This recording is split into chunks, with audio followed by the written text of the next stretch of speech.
सहना भवतु सहनौ भुनक्तु सह वीर्यं करवावहै तेजस्विनावधीतमस्तु मा विद्विषावहै। ओम शांति शांति शांति। हरि ओम। Bhagavad Gita 13th chapter,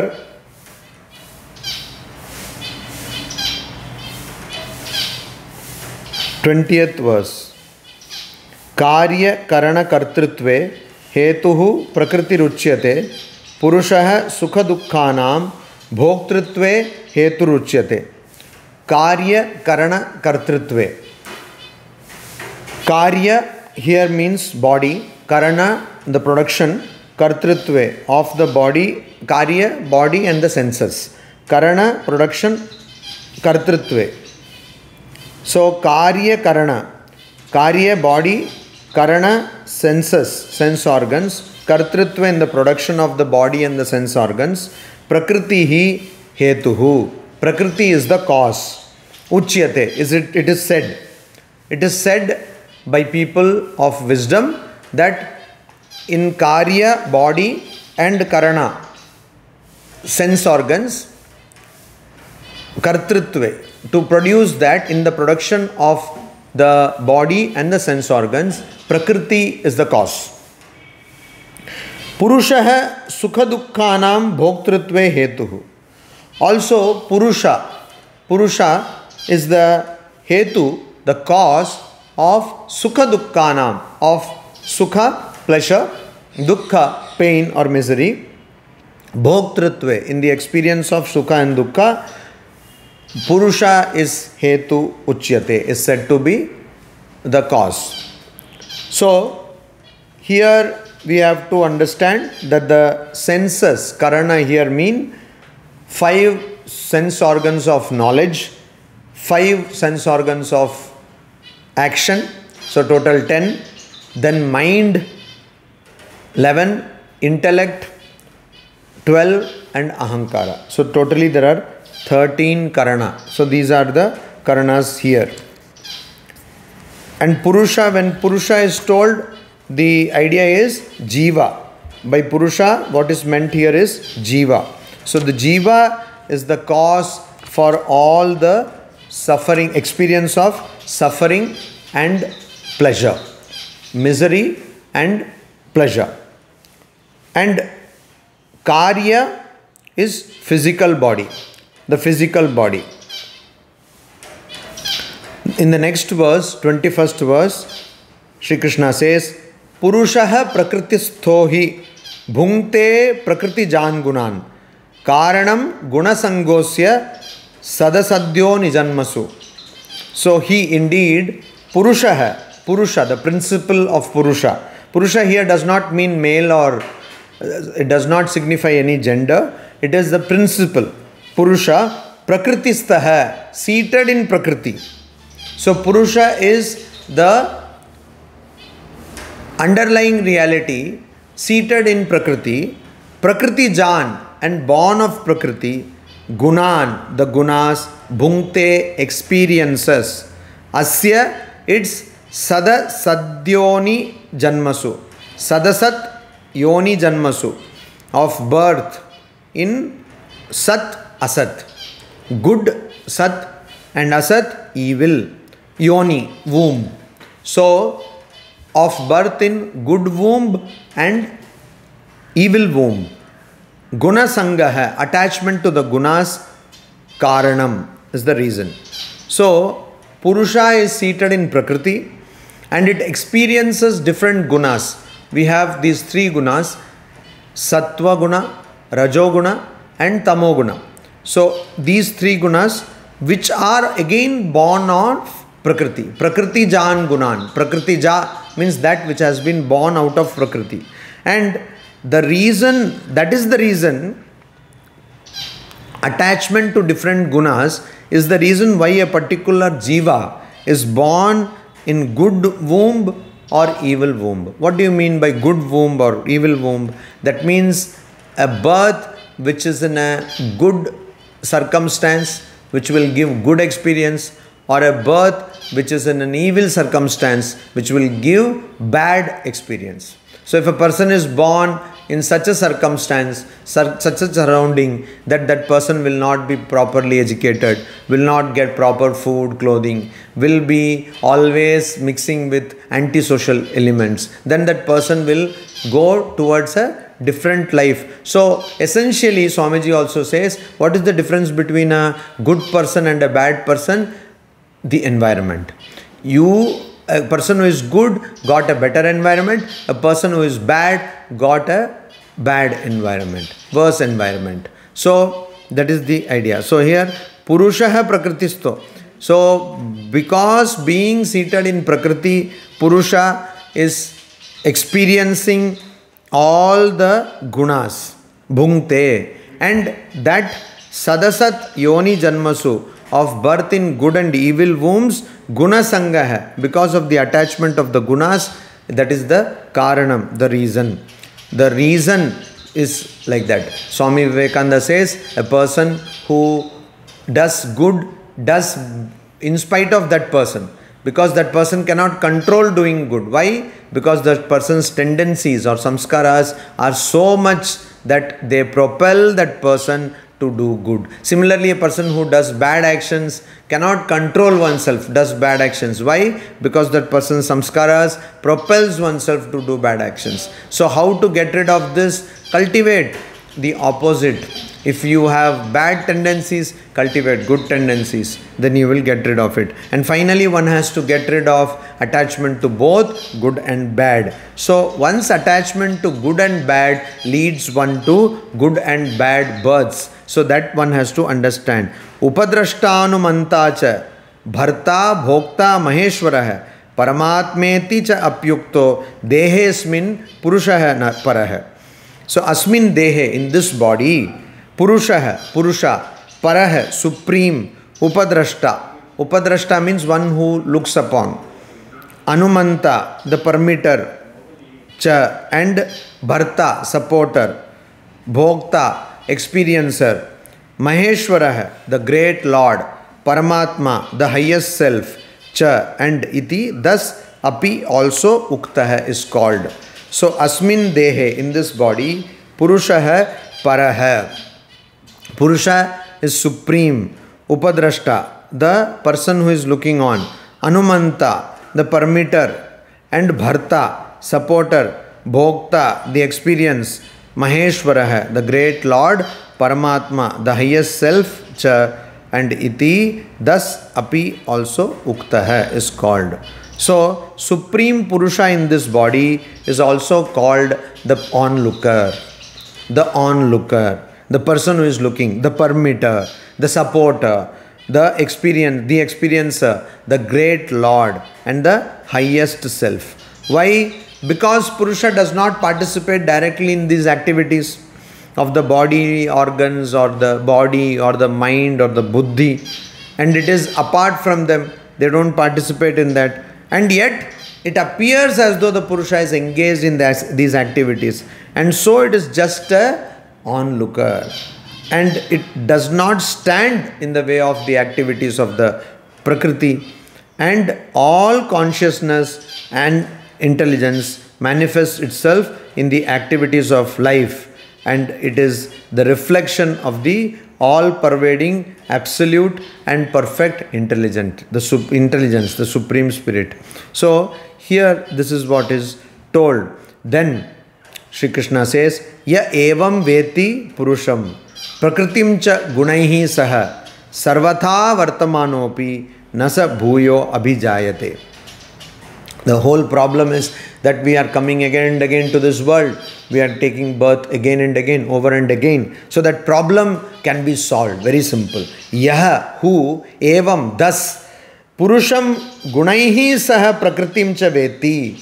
Purusham, Purusha, Gunaihi saha, with gunas, Prakritim, Prakriti, cha, and Veti, knows. A person who knows Purusha and the gunas and Prakriti in this manner, just as it has been told, in this manner a person who knows, saha, that person sarvatha, sarvatha, in whatever way, sarvatha means in whatever way, vartamana api, though living, bhuyah na abhijayate, that person does not take birth again.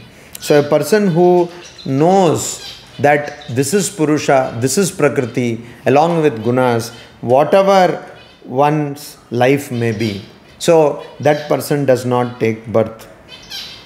Now this is a very tricky kind of statement. Whatever one's life may be, whatever one's life may be, means if that person is engaged in good actions or bad actions, that person, irrespective of being engaged in good actions or bad actions, will not be born again.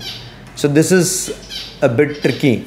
So how does a knower of Purusha or how does a knower of Brahman engage in bad actions, evil actions? That is the question. So evil action, apparently evil, but there will be a point which we have to note, that a knower of the ultimate reality, a knower of Purusha, Prakriti and all the gunas will not engage in any action that involves ahankara. That means involves kartrutva, the sense of agency, the sense of doership, the sense of agency will not be there. I am the doer. This idea would not be there in the knower of Brahman. I am the doer. This idea would not be there in the knower of Brahman. So kartrutva will not be there and bhoktrutva also will not be there. The sense of being the experiencer, the sense of enjoyership, that also would not be there in the person who has known Brahman or the ultimate reality. Why? Because that person has completely lost, completely burnt any samskara or any karma phala, any karmas. So the examples given are Dagda Bija. Dagda Bija means if you take a seed and if you roast it, then you sow the seed, no plant will come. Or if you take the seed and cook it, and then we cook so many seeds, all these lentils are basically seeds, so we cook them, but then we eat them, and that cannot be sown. If you sow them, then no plant will come from them. So why? Because it has lost the capability of sprouting. Similarly, a jnani who has completely demolished or destroyed the idea of kartrutva or bhoktrutva, the idea of agency, I am the doer, I am the enjoyer, that person will never have any karma. And so it is also compared to burnt cloth. A cloth that has been burnt cannot be worn. Why? You cannot wear that cloth. Why? Because it is burnt and it cannot be used. So that kind of person can't do anything. When Sri Ramakrishna was living in Dakshineshwar, there was this monk who came there and he was staying there and he was having a woman with him, and people started complaining, and so once Sri Ramakrishna went to him and asked, what is this I am hearing? You are living with a woman. Then he said, you see, Brahman, I am Brahman, everything is Brahman, woman is also Brahman. Then Sri Ramakrishna said that I don't accept your Vedanta.